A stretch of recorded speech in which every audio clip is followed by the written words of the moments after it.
Are we live? Can you see me yet, guys? I can't see myself. I think we're live. Are we live? If you can see me, can you put a thumbs up emoji in the comments, please? This is my first ever YouTube live, so I don't know what I'm doing. Congrats, hello, yes. I think everyone's here. Well, who's here? Who wants to be here is now here, and I'm live here. I just hope everything's working, guys. I've never done another thumbs up, good stuff. I've never done a YouTube live before. I do lots of webinars and things like that, but this got me worried for some reason because there's a lot of things I'm relying on here. I can't show you obviously, but if you're interested, the setup is a Sony camera, which I'm talking into now. That's going into my MacBook, and I'm monitoring myself on a little monitor down here. I've got an iPad mini down here that I'm using to make sure the stream works.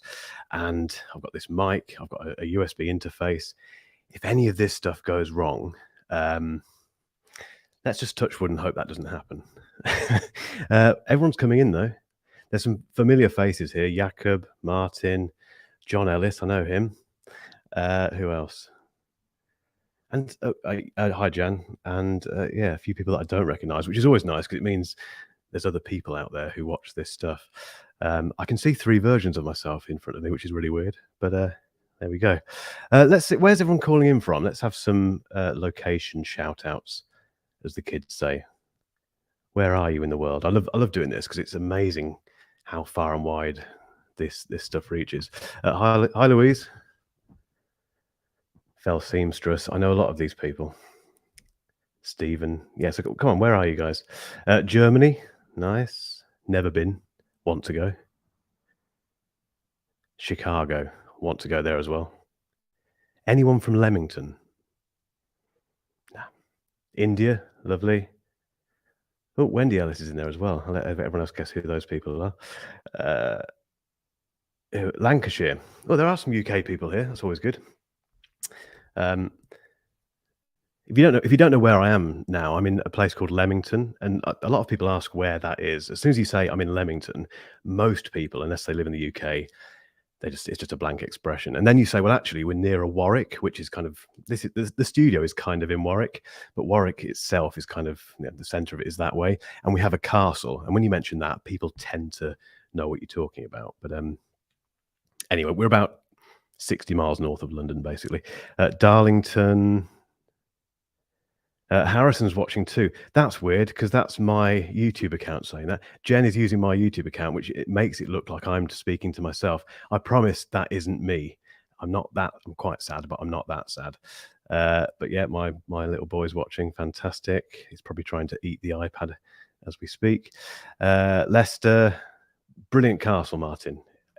Here's something quite embarrassing. We've never been to Warwick Castle, but we are going to go. It's literally, I can almost see it from the studio. I've not been. Hiding under a table eating chocolates in Virginia.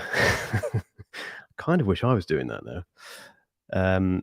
Warwick has a university that's not in Warwick. It does. Yeah, you're quite right. It isn't in Warwick, and it's called Warwick University. Really weird. I live 20 meters from the German border. Nice. Alan is saying hi, Harrison and Jen. Harrison and Jen are talked about a lot on my channel, and you've possibly seen Harrison. You've probably never seen Jen. They're both very much in the shadows in the background. Just quickly, guys, can you hear me okay? I want to make sure I'm not too loud or too quiet. That's one thing I'm not entirely happy about, but I think it's okay. Clearly, you can hear me talking. If I'm just doing this, then we've got a problem, but hopefully you can hear me.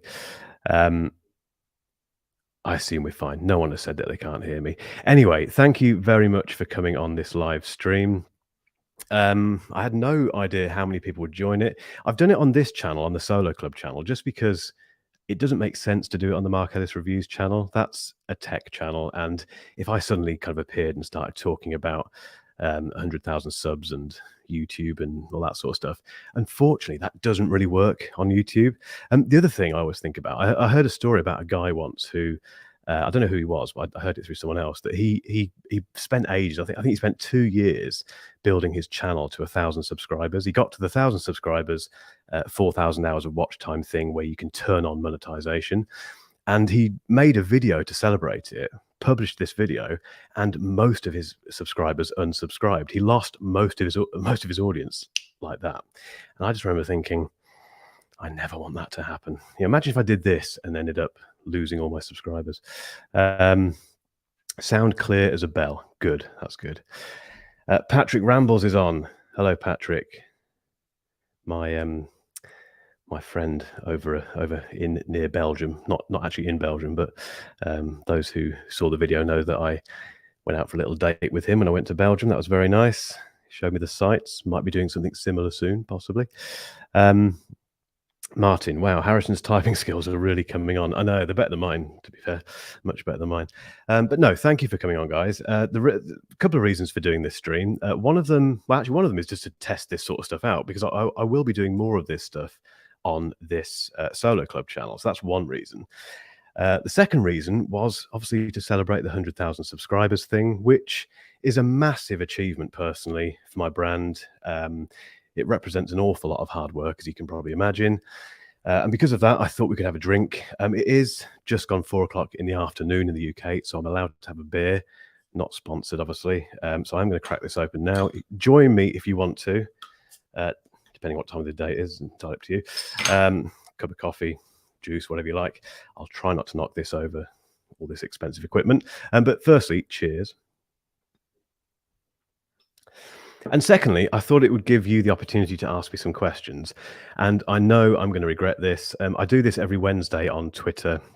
Sorry, I keep looking at the screen rather than the camera. I should know how to do that by now. I do this every Wednesday on Tuesday on Twitter and Instagram. And I get some really interesting questions.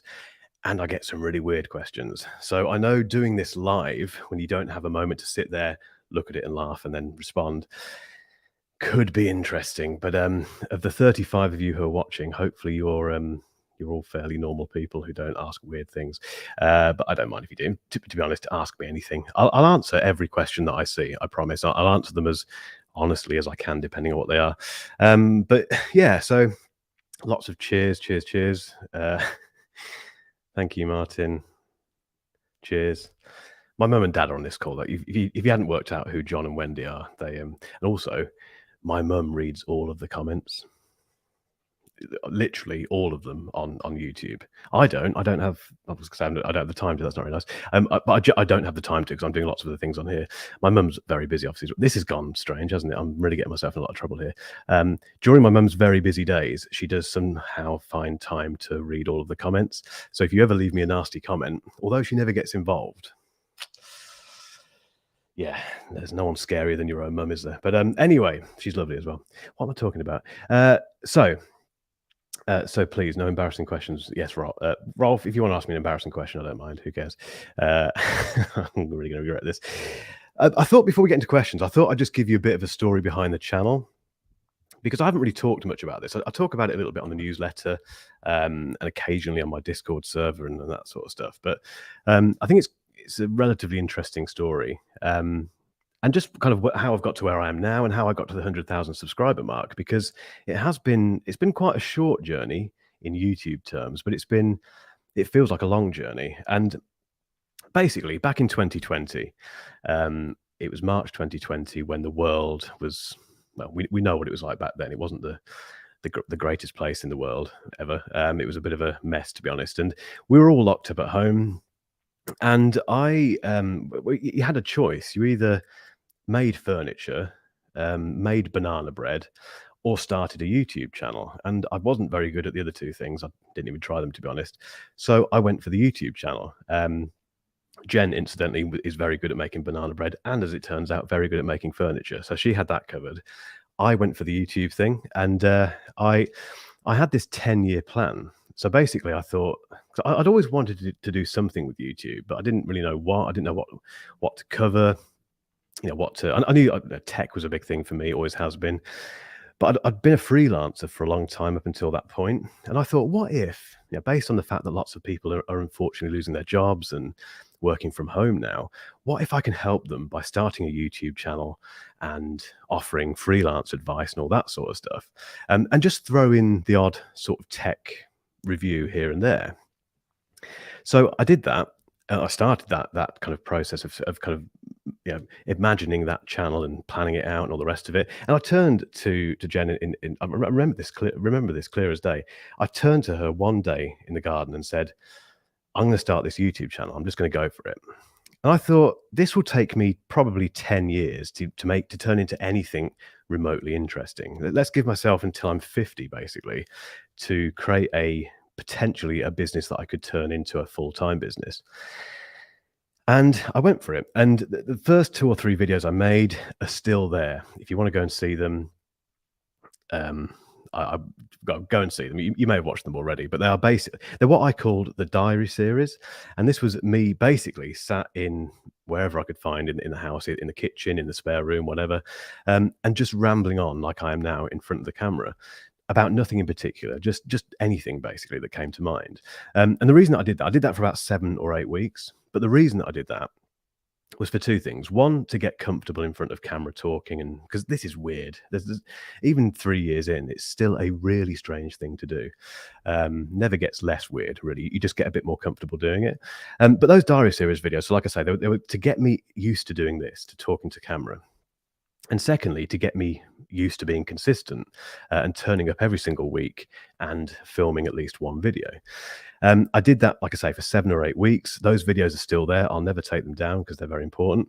And I did that. And then I thought, okay, let's start making proper videos. And I made a couple of videos that were along that kind of freelance help thing. So talking about productivity and that sort of stuff. And they didn't do much. They, as would always be the case with a brand new YouTube channel, they just kind of, my mum watched them and my cousin watched them and Jen watched them. That was about it. I watched it myself. And then over time, I started throwing in a few tech review type things, including a pair of headphones, a headphone review, a MacBook Pro review.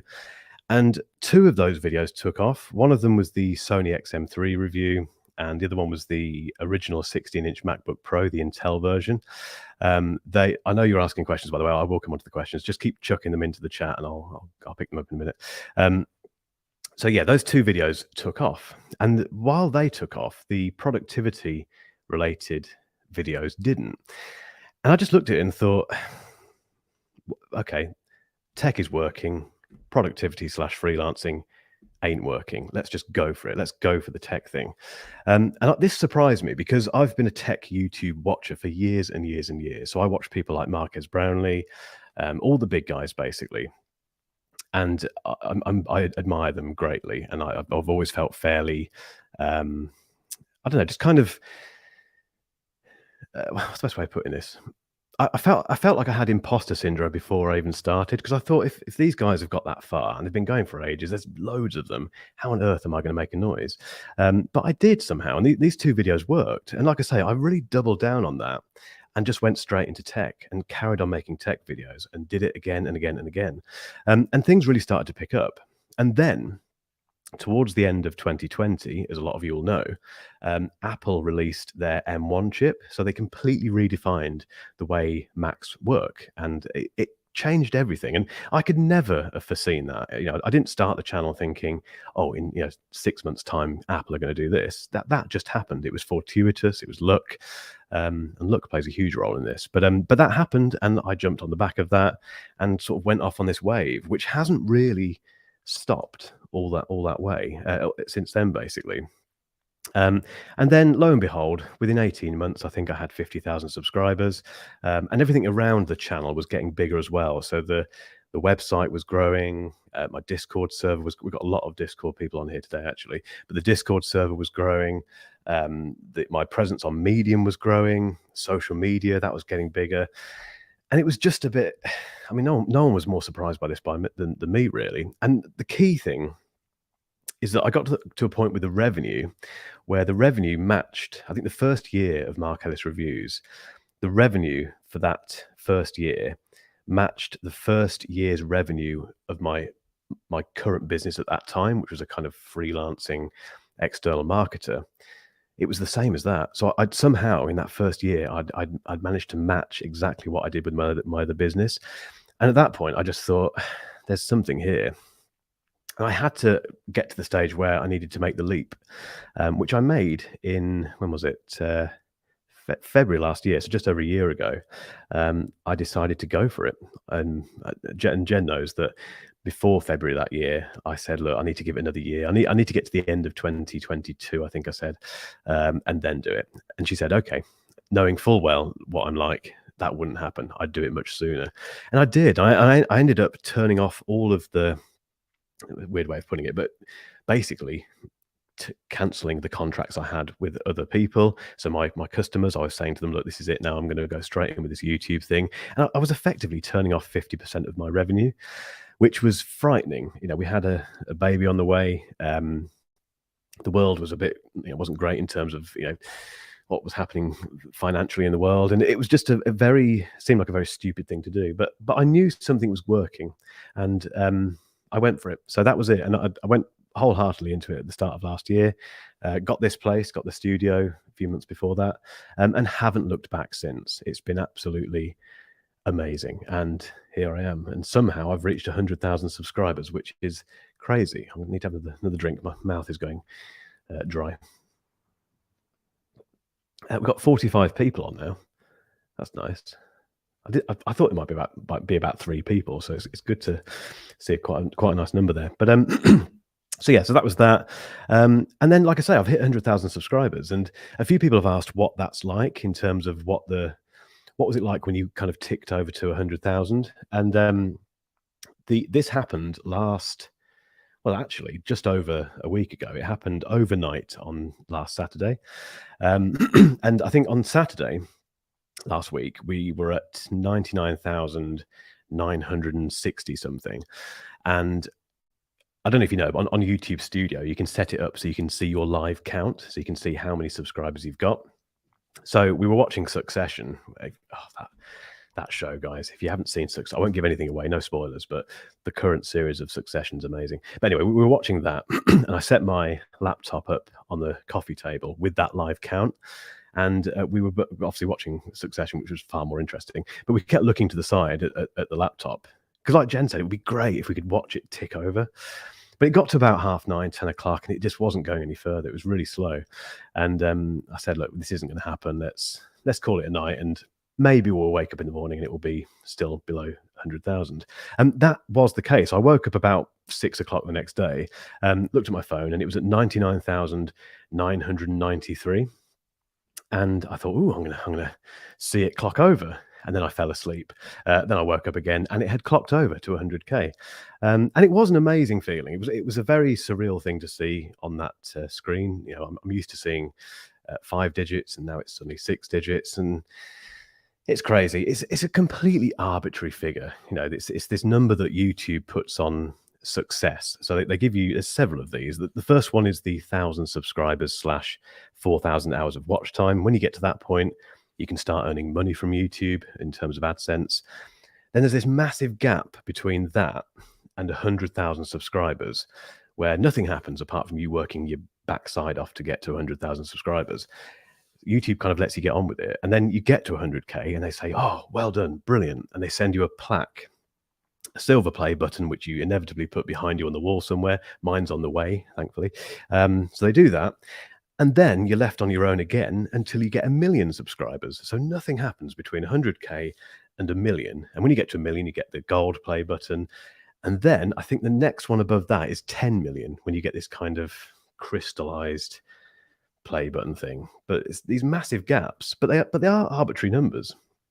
100K is one more than 99,999. But it does matter, and it matters for sponsors. It does matter to YouTube, clearly, and it's just a cool number, isn't it? So that was what happened with 100K. Have we got some questions? I'm conscious that I'm just rambling on there.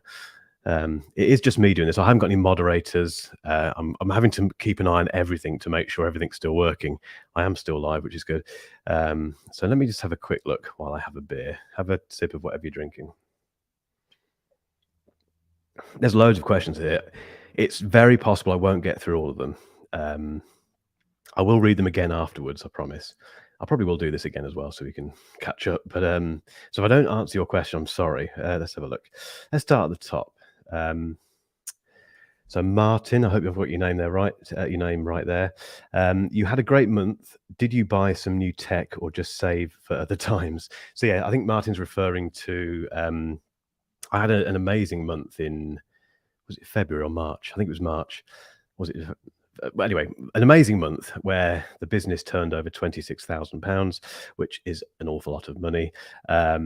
Most I've ever generated in 1 month. That is turnover, not profit. It does cost quite a lot to run this business. But it was incredible anyway, regardless. And yeah, so I think you're referring to that, Martin. Did I buy anything new? I don't think I did. No, I mean, the money, the profit that this business makes is pretty much pumped straight back into the business. I do take some of it because I have to pay the bills and all that sort of stuff. But and obviously buy beer and things like that. I'm not sponsored by Beer Moretti, although if you're watching, which you're probably not out of 46 people. Yeah, so it gets pumped back into the business, and I do have to buy a lot of the stuff that you see on the channel. I do get sent more things now, which is nice, but I didn't buy anything in particular, Martin. Nothing big. Let's have a look. What else have we got on here?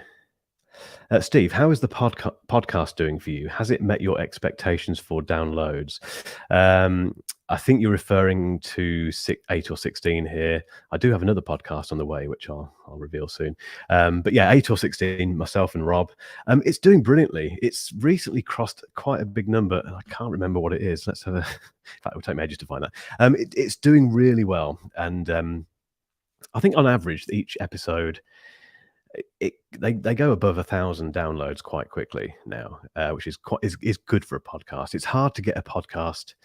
It's hard to generate a big podcast audience. So, and I just love doing it. I love talking to Rob. Rob's brilliant. He was the least.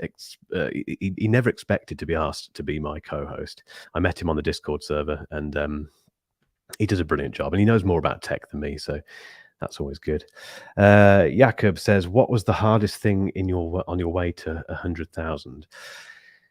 What was the hardest thing? I think one of the hardest things actually is just the amount of time it takes you from your family. I think particularly if you do it full time, you have to have a very supportive family network, or certainly a very supportive partner, or whoever you live with at home, or whoever you spend a lot of time with, whether it be friends or family. They have to, if you do this thing for a living, they have to accept that one, you're going to possibly work some fairly late nights fairly regularly, and two, you might be doing things kind of at antisocial times. I've been working all weekend, so obviously it's Sunday now. I've been working all day today. I was working yesterday after a 5-day week. This isn't a woe is me thing, by the way. I'm very, very grateful to be doing what I'm doing. But the reason I'm doing this is because we're going away for a long weekend next weekend, and I need to have that time off. So which means working now. But I think Jakob, a long way of saying basically. Yeah, having time away from the family has been quite tricky, just because I've got a young son there, and I love spending time with my family. And yeah, that's everything else. I've loved it. A few people saying hi to my mum, brilliant. Okay, I won't read that. Louise, what do you think will be the hardest thing about video editing on the iPad? Learning DaVinci Resolve on the iPad, or the video editing experience? So if you don't know, I am going to be trying out the iPad Pro for video editing. I'm not looking forward to it, if I'm totally honest. I've got to do it because I've made a video about it, and I think it's important that I try it because people keep telling me to. But I think I'm just not looking forward to the overall experience of it. I'm very comfortable with Final Cut Pro. It just works, and I can edit videos incredibly quickly. I think that's the thing that I'm worried about the most, really. That's going to be the hardest thing, getting videos edited in time. I'm not going to be editing the main, the Marcos reviews videos on it. I'll be editing this Solo Club videos on it because there's a bit less risk involved with that. So yeah, it's the whole thing I'm not looking forward. Not looking forward to, rather. What else have we got on here? Some Canadians in the house. Hello, I love Canada. I went there back in 2021. Desperately want to go again. There's so many questions here.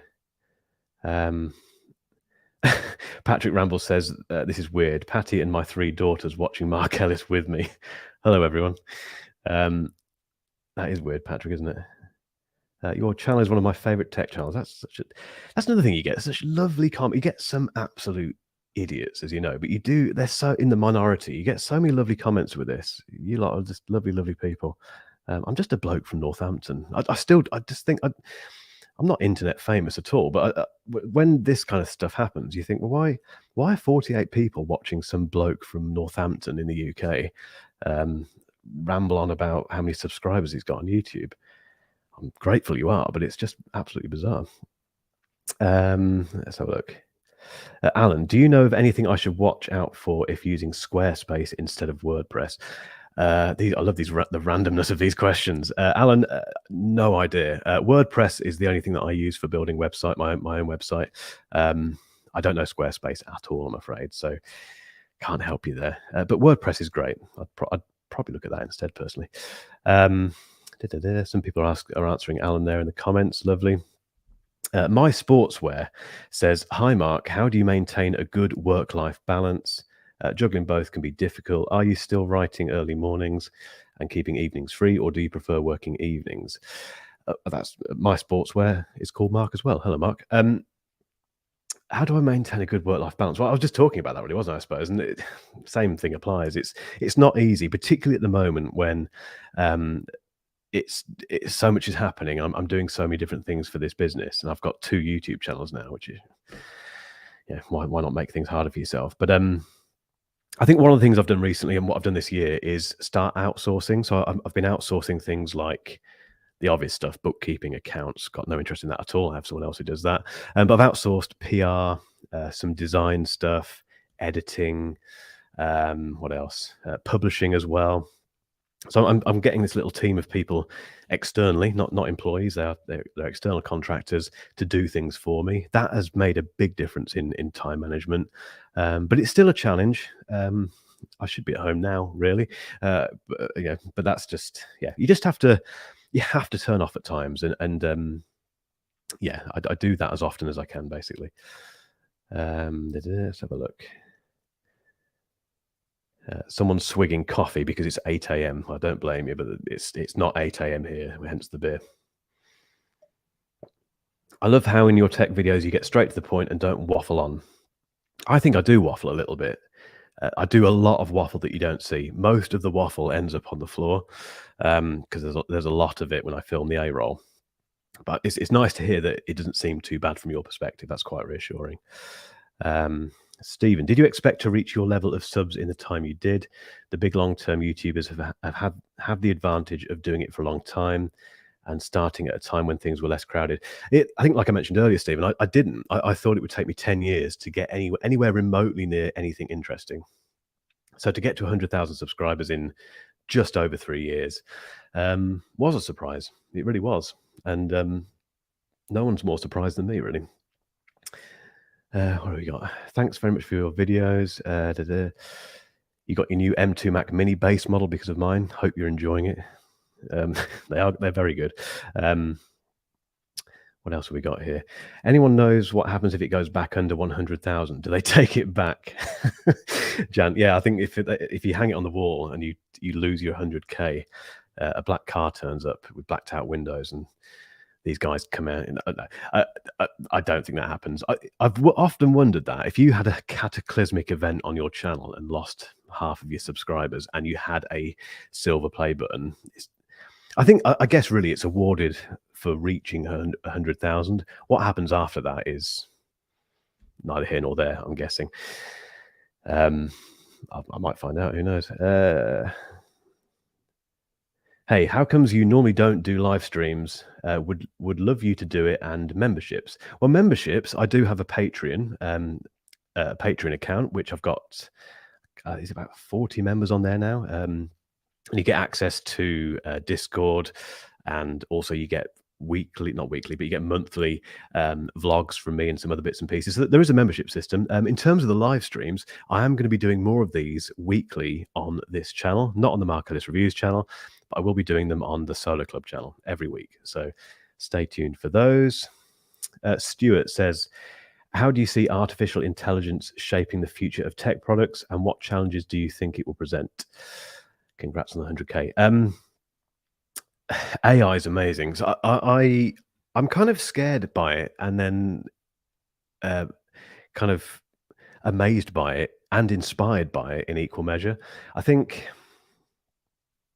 that some controls are needed around it, because the thing to remember with AI is that ChatGPT, as for one example of that, at the moment, it's the worst version of it we're ever going to see.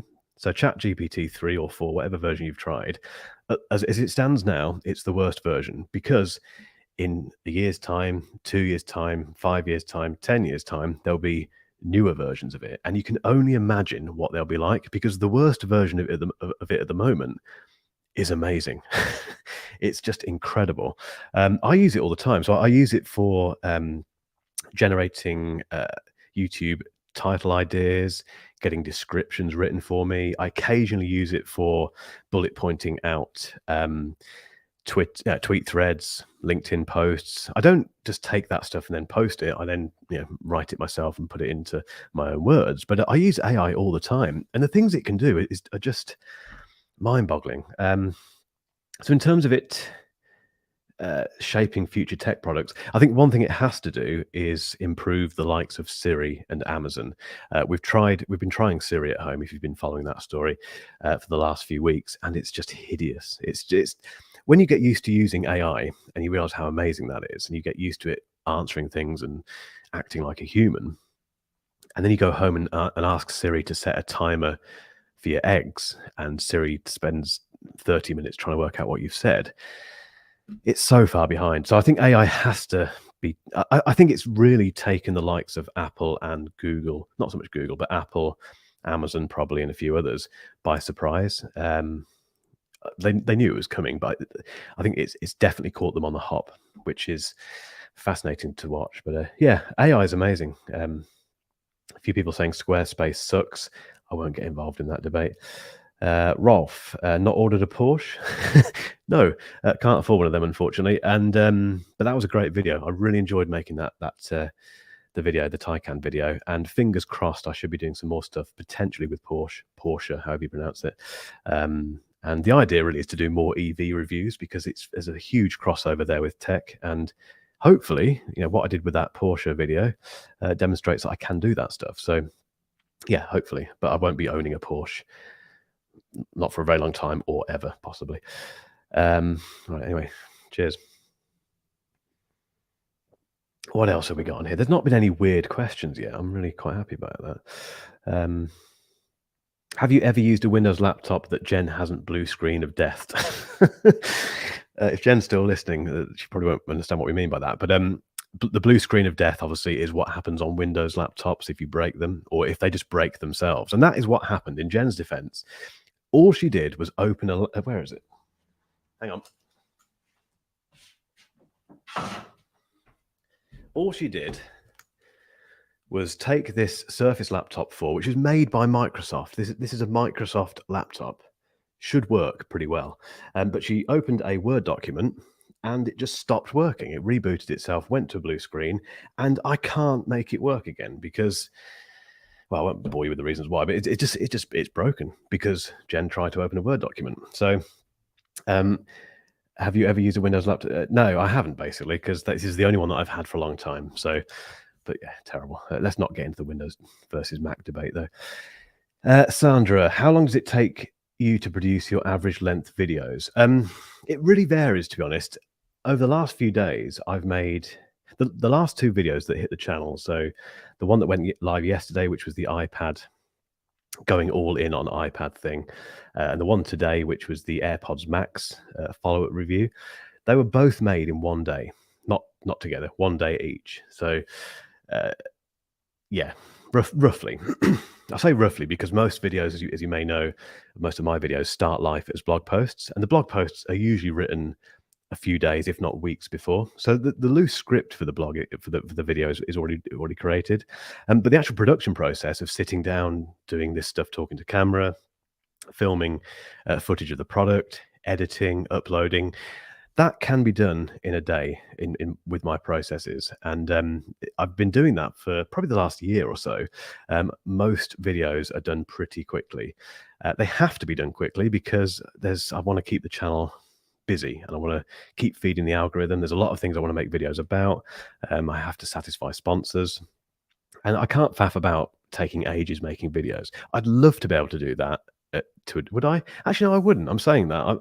I'm not really a perfectionist. I tend to, I find a process that works and I stick with it. I don't tend to try too many new things that often. And yeah, for me, that works. I admire people who do that. And I admire people who constantly, you know, evolve their filmmaking. But I don't. I tend to keep it fairly standard. The biggest thing that I did, as you may have noticed, was probably towards it was about sort of September or October last year. I went from just sitting at the desk over there and talking like this for the entire video to moving around. So I got all my lights and stuff are put on wheels now, and I move around the studio and make it a bit more vlog style.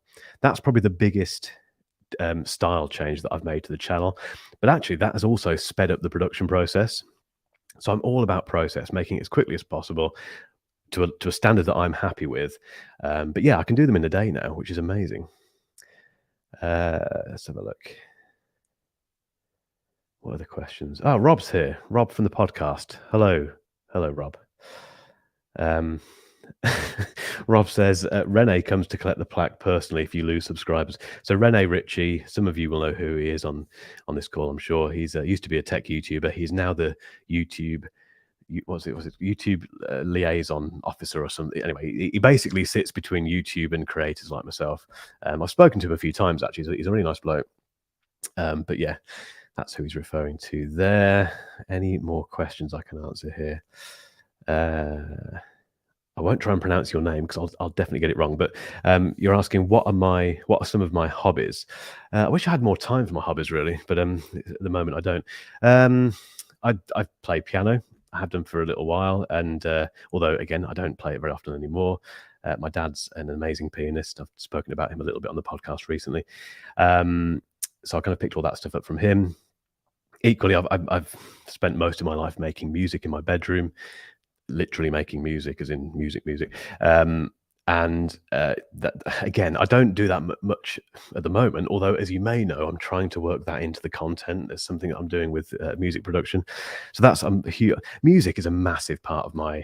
It's been a massive part of my life, and as you can probably tell, there's a lot of influences of that on the channel. And yeah, so most of my hobbies are music related. I was a big football guy for a long time. Used to play football, watched a lot of football. I've fallen out of love with it a bit over the last 2 or 3 years, just because so much money involved. And yeah, so football, I still love football, but I don't watch it as much. I love the F1. I'm a massive F1 nerd these days. I love cars. I've got a car that costs me a fortune and yeah, it barely gets driven, and I worry about it all the time. But yeah, some people don't understand that, but that's my other hobby. They're my hobbies, basically. Jen says it wasn't her fault about the laptop. It wasn't. I know it wasn't. It was Windows being Windows. What else have we got here? There's so many comments here. It's a lot. It's just amazing. Thank you. Lots of Squarespace talk going on here as well. Steve, are you considering hiring someone to help with production or sponsors? Production, I think as I mentioned earlier, I do have a few people doing some stuff for that. So production for me is things like editing shorts, editing the podcast, some of the blog publishing stuff, which I count as production. That is done by other people now. At some stage, I will be doing more. I'll be outsourcing more, potentially some of the editing for the main channel, but not quite there yet. I'm not quite ready to do that. So at some point, absolutely, definitely. Rolf says, I'm thinking of buying a Banks Infinity Pro magnetic stand. I'm just a little bit skeptical about the rotation option. Does it not interfere when you're doing something on the iPad? No, it doesn't. It works really well. This isn't sponsored by Banks, by the way, Rolf, but yeah, don't worry about that. It's brilliant. Go for it. Love the channel. Very informative and accessible. Thank you very much. Dad says thanks. No props, Dad. Any other questions? What else have we got here? There's honestly so many comments. It's amazing. Sorry, joined late. Still happy with the Watch Ultra. You love yours. How many people have got the Apple Watch Ultra? That's quite an interesting thing to find out. And if you have got it, are you still enjoying it? Because it's a fascinating product from Apple. Anyway, I need to. Sorry, my throat keeps going dry. I hope this is interesting. This is the other thing when you do these kind of live streams is that, like I say, I've not done this one before, but I do a lot of kind of Zoom webinars and stuff because you can only see people normally, in like a Zoom call. You never really know if they're enjoying it or they're falling asleep, particularly if they've got the cameras off. Obviously, in this situation, I can't see anyone. I can't hear anyone. I can't see anyone. I know you're there because I've got a number. I can see the comments. But as far as I'm concerned, I'm in the studio on my own talking to this lens, and it's a very strange experience. I love it. I'm really enjoying this actually, but it's a very strange experience. So yeah, I just hope it's interesting. Rolf, you said you like cars. What kind of car do you currently drive, and what would be your dream car? Oh, now you're talking. So I drive an M2 at the minute, a BMW M2. I bought that a couple of years ago, and it's an absolute animal, and it's the most impressive car I've ever driven in my entire life. I think it's one of the prettiest cars as well. The new BMW. I won't turn this into a car thing. Don't worry. But just very quickly, I think the new BMWs. And I saw a new BMW M2 recently at my gym. It's horrible. It's got that horrible big grille. So I'm hoping, touch wood, that I've got one of those M2s that becomes a bit of a collector's item because it's only done 9,000 miles. It's brand new basically. I love it to bits. And my dream car. Oh God, I don't know. I don't think I really have a particular dream car. I do absolutely want to own a Porsche. Going back to Porsche, I'd love a GT3. Something absolutely ridiculous like that. I don't know if that's my dream car, but it's up there definitely. People carrier next, Martin. No, I'm never buying a people carrier, Martin. We've got a Hyundai Tucson for obviously family duties. That's as far as I'll go. I won't buy a people carrier ever. I have a dream. Actually, no, I do have a dream car, and the reason it's my dream car is because you can kind of get away because the M2 is it's not practical at all. You can my other dream car is the car that you can get away with saying that it's practical. It's a family car. You can take it to the tip, as we call it in the UK, the recycling centre. You can transport furniture in it. You can put dogs in it. You can put multiple kids in it. It's big enough to do loads of stuff with. It's got enough doors, etc., as in 5 doors. It's just fantastic, and it's also an absolute animal. And that is an Audi RS6. It's the perfect family car, I think, for so many reasons. So that is my dream car, an RS6. Has anyone got an RS6 on here? Oh, a Defender. Yeah, Jakob, sorry, you reminded me. I want a Land Rover Defender as well. Sorry, I'm going. What? Yeah, someone else has said Defender. Yeah, forget all that. A Defender. I want a Defender. Rolf agrees that the M2 looks terrible. The new M2. I agree. We're really getting to cars here, aren't we? Any other tech questions? Any other questions? Well, anything really? Anything about me or the channel or... Again, cheers.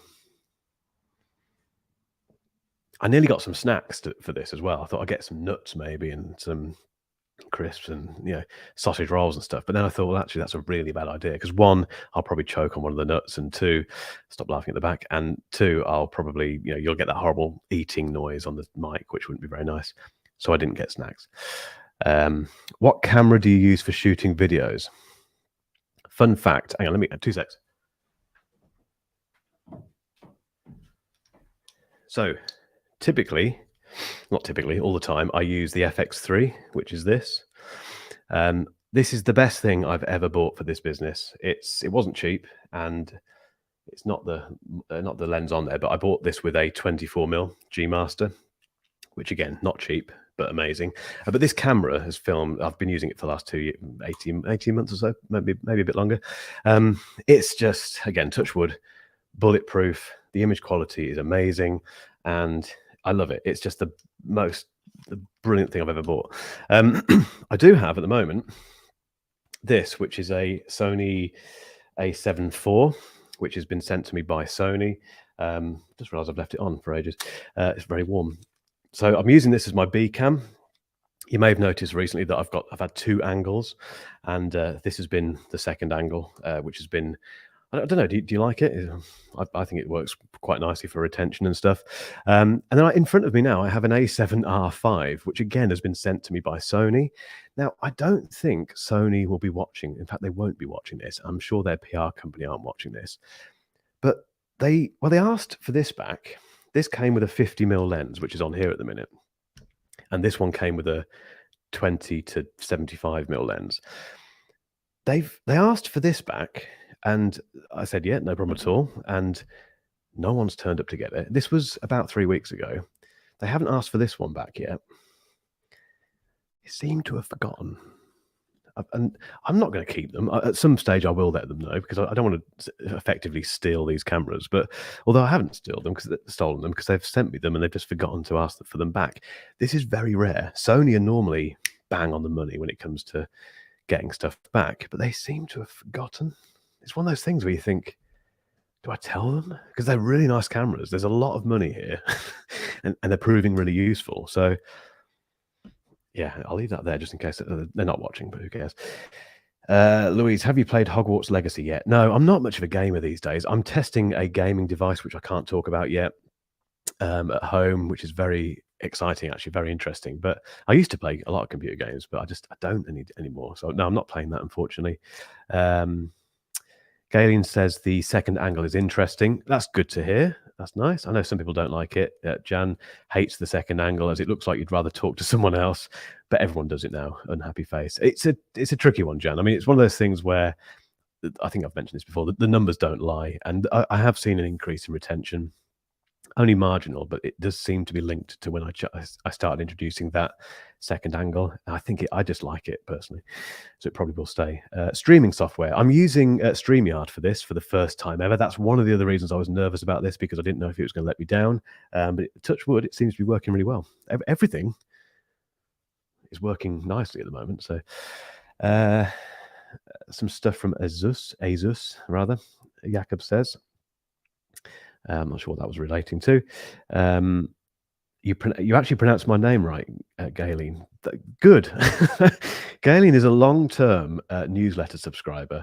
She's one of the people who comments on every newsletter, which is lovely. So welcome on board. What beer are you drinking? Says Andy. I'm drinking beer Moretti, which tastes very nice, to be honest, after this long weekend. So there you go. Any other questions, guys? I was going to keep this to an hour, which I don't think will be difficult. I'm sure you've got better things to be doing. One thing I did want to mention, actually, very quickly, is that this is the reality of YouTube. So I hit 100,000 subscribers last Saturday night, and then obviously celebrated a bit, and it was wonderful, all the rest of it. And then last week, I experienced the slowest ever week of growth, if you can even call it that, for the channel. It went incredibly slowly. So I think I picked up something like 300 subscribers in a week, which might sound like a lot, actually. It's still a lot of people, don't get me wrong, but it's actually not very much for my channel. So I had this high, this immediate kind of amazing high of hitting 100K. And then straight away afterwards, the worst week ever in terms of sub growth. And this is what happens. This has happened. It's happened quite consistently throughout the growth of Mark Ellis reviews. So it's very rarely a very linear kind of consistent path, growth path. And the other YouTubers who are on this stream who I've spotted, Patrick, etc., they'll know exactly what I'm talking about. It's really you hit these big peaks and troughs. And it's just ironic that I hit this big milestone for YouTube, and immediately after that experienced the worst week ever in terms of growth. And it's hard not to be affected by that, because you should turn a blind eye and just crack on and get on with it. But it's not as simple as that. It does bother you. And then again, with hindsight, I needn't have worried, because I've published 2 videos this weekend, and they've both gone off the charts, and suddenly sub growth picks up again. So it's like that. It's all good fun. Andy's got some Jack Daniels and Coke. Go for it. Crack it open. Jan says it does seem like a dark art, YouTube growth. It is.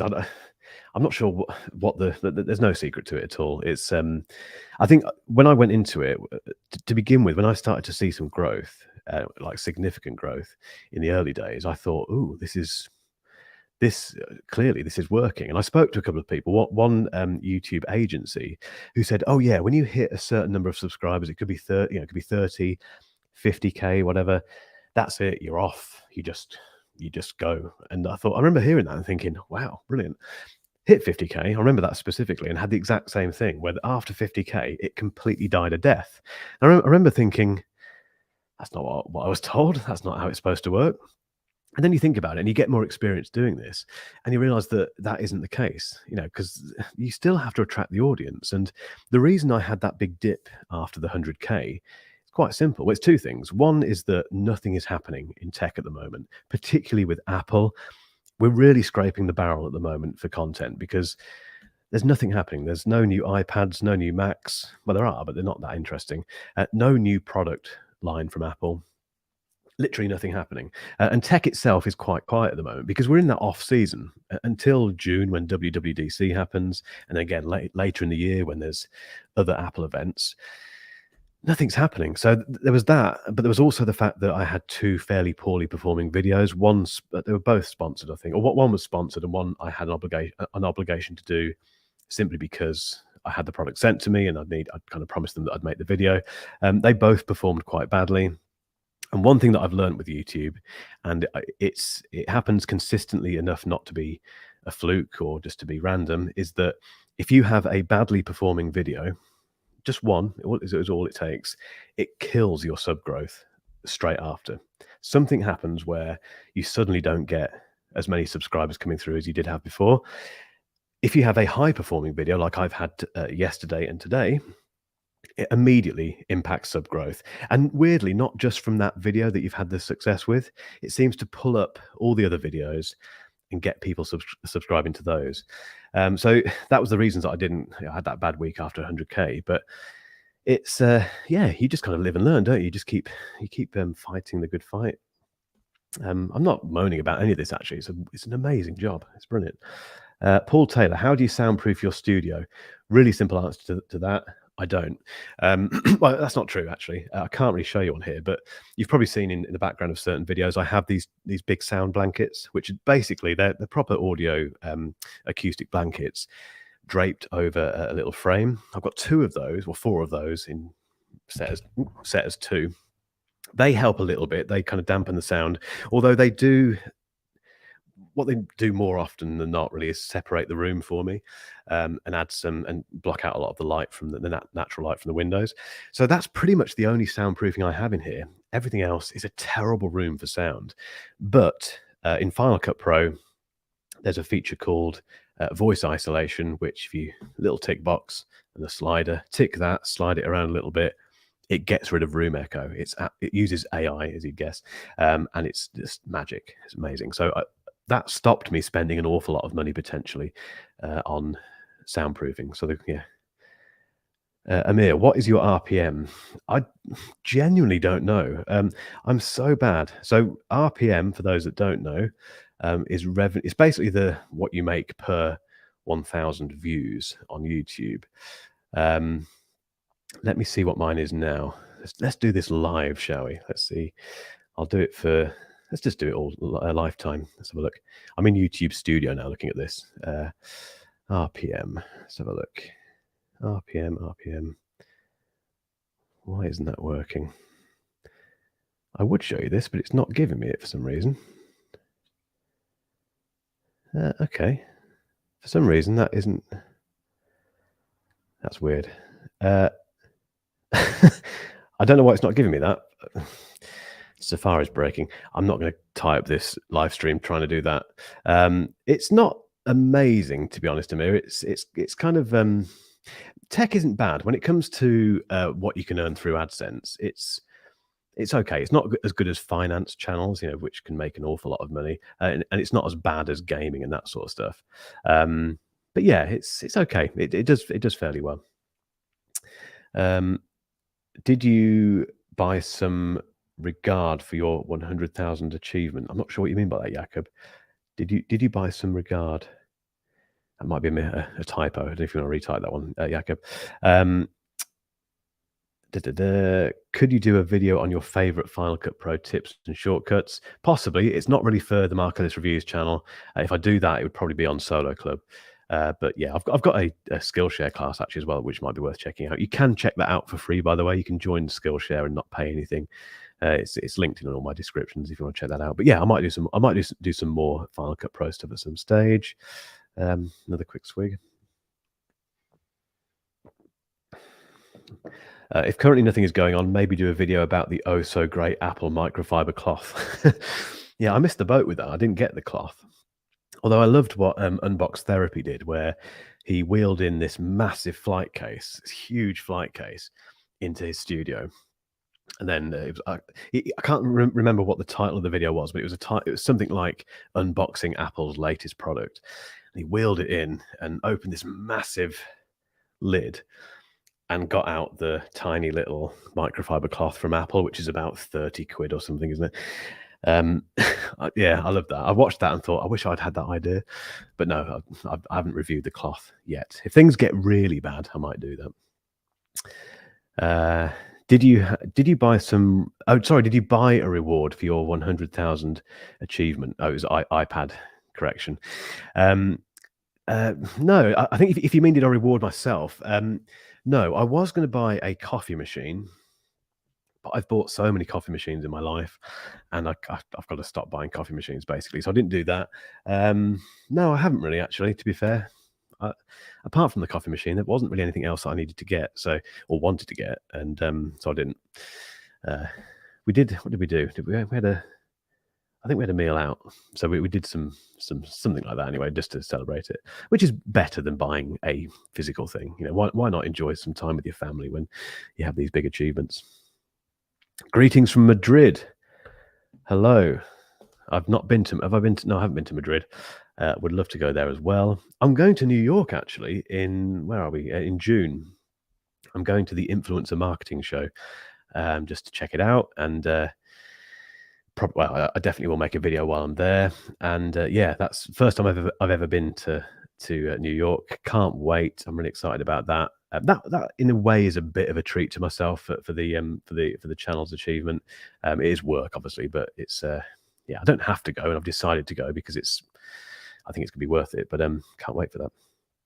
Bob says, how much do you feel that your YouTube success is due to your presentation skills? Have you been taught to present professionally to camera, or manage this by accident? Are your speaking skills? I'm laughing at that because no, I'm not formally trained in anything. So I've never. One, I didn't go to university. I've got A levels basically. That's as far as I went with education. I had some very basic sales training many years ago, which was an utter waste of time. That's it, though. I've not been trained in anything. Everything you see on the channel, quite often is evident, is completely untrained. It's just me trying stuff, learning things. I think more importantly, taking an interest in it. As for my presentation skills, I don't think they're always that great. I'm just myself, really. I think I've done a lot of presenting in my previous job, either to people or to staff. And I used to travel the country and sell software, and I'd be presenting to people doing that. So I'm quite used to that. Doesn't really bother me. But it's still very different doing this stuff to camera on your own. It's still a bit weird. I'm always trying to learn. I admire a lot of YouTubers. I tend to take cues from them. We're nearly at an hour now, guys. A lot of you are still here, so I will answer a few more questions. Do you find that general people, your audience, use the iPad more as their only device, or as a secondary one? I genuinely don't know the answer to that. I get the impression that most of my audience use Macs. I think that tends to be the main device of choice. I am trying this iPad only thing, as you might know, which I'm a bit nervous about. But I think most of my audience use Macs, to be honest. How about some live stream interviews with leading players in the Macosphere? Love that phrase. Possibly, Martin. Yeah, maybe. Who knows? Alan says, New York sounds good. Please vlog. Casey style. Casey Neistat, who I'm in love with. I might actually, when I'm there, go and check out his studio in terms of the street that it's on. I want to see his studio. I'm that much of a super fan. Yeah. What a geek. Do you plan on doing any more of these live streams? Yes, I do, Andy. So I think, as mentioned earlier, you may have missed it. I am going to be doing more of these on Solo Club. And yeah, I'm looking forward to doing them. A weekly thing, probably. We're nearly there, I think, guys. We're an hour in and there's still 42 people watching this. Do you watch SUBSTACK, maybe, or other Apple channels? I don't actually know who SUBSTACK is. I don't even know if I've said that properly. I watch a few Apple channels. Yeah, I watch Patrick Rambles, obviously, Alex Gear and Tech, and as I mentioned earlier, MKBHD. Who else do I watch? Actually, that's probably mainly it. I don't watch most of my other favorite YouTubers. Don't talk about tech. They do other stuff, like Thomas Heaton. He's probably my favorite YouTuber at the moment. No, actually, no. My favorite YouTuber at the moment is Justin Hawkins. Justin Hawkins rides again. Justin Hawkins, if you didn't know, is the guy from The Darkness. I believe in a thing called, is that what it was called? Yeah. Anyway, that brilliant kind of rock band from the early 2000s. They're still going, still touring. But he's got a YouTube channel where he posts every day, pretty much, Monday to Friday. And he kind of goes into songs, talks about new releases and stuff. And he's just brilliant. He's such a normal bloke. And yeah, he's my favorite YouTuber at the moment. Steve, what will the goofy thumbnail pose be for this stream? Good. Should we do it now? Let's do it. Oh no, I can't. I can't do it now because I'm not. It's kind of recording, but no, I won't do it now. I don't know. I'll just pull a stupid face. That's what I'll do. Justin Hawkins rides again. Some love coming in for that. He's got a brilliant intro theme as well that he plays on the acoustic guitar. I can't play the guitar, so I can't do that. But right, I think Rick Beato. Rick Beato's brilliant as well. Go and check him out. He's an amazing guitarist and an amazing musician. He picks apart songs, talks about why they're fantastic. I don't understand most of what he's talking about, but I just love watching him. He's worth checking out. Right, any last questions, guys? Because I'm conscious we're over an hour now. This is the slowest beer I've ever drinking, and I'm like I say, I'm sure you've got better things to be doing. Oh, that's better. I think we're might have to wrap it up, but thank you. I've really enjoyed this. I hope you've enjoyed it. I've genuinely really enjoyed it. I'm also glad that everything carried on working. Nothing stopped, nothing overheated, nothing broke, nothing turned itself off. It's good stuff. So, yeah, if you have time to check out my other stuff, I've got the Substack newsletter is worth checking out. Every Friday, I send a completely free newsletter out to people, which is a bit like this. It's not video, but it's me talking about the business of YouTube and being a solopreneur, as we call it. That's worth checking out. And if you haven't subscribed to this channel, Solo Club, please do. I had a massive influx of subscribers yesterday because I mentioned it on the main channel. Picked up about 300 subs in one day, which is nuts. So if you haven't subscribed yet to this one, please hit that. And like I say, I will be doing regular weekly live streams on this channel. It's something I'm looking forward to. Make sure if you subscribe, you won't miss those. But I think we're done, guys. I think everyone's saying congratulations. It's overwhelming. It's amazing. Thank you. I will be getting the plaque. Obviously, I'll be getting the silver play button hopefully fairly soon.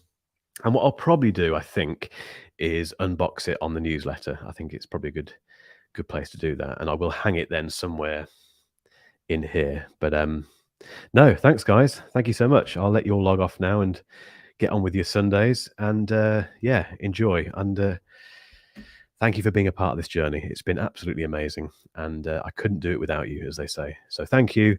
And thanks to Mum and Dad for having me, because I wouldn't be here without them. Weird way to end this, but why not? Cheers, guys. Catch you on the next one. Bye-bye.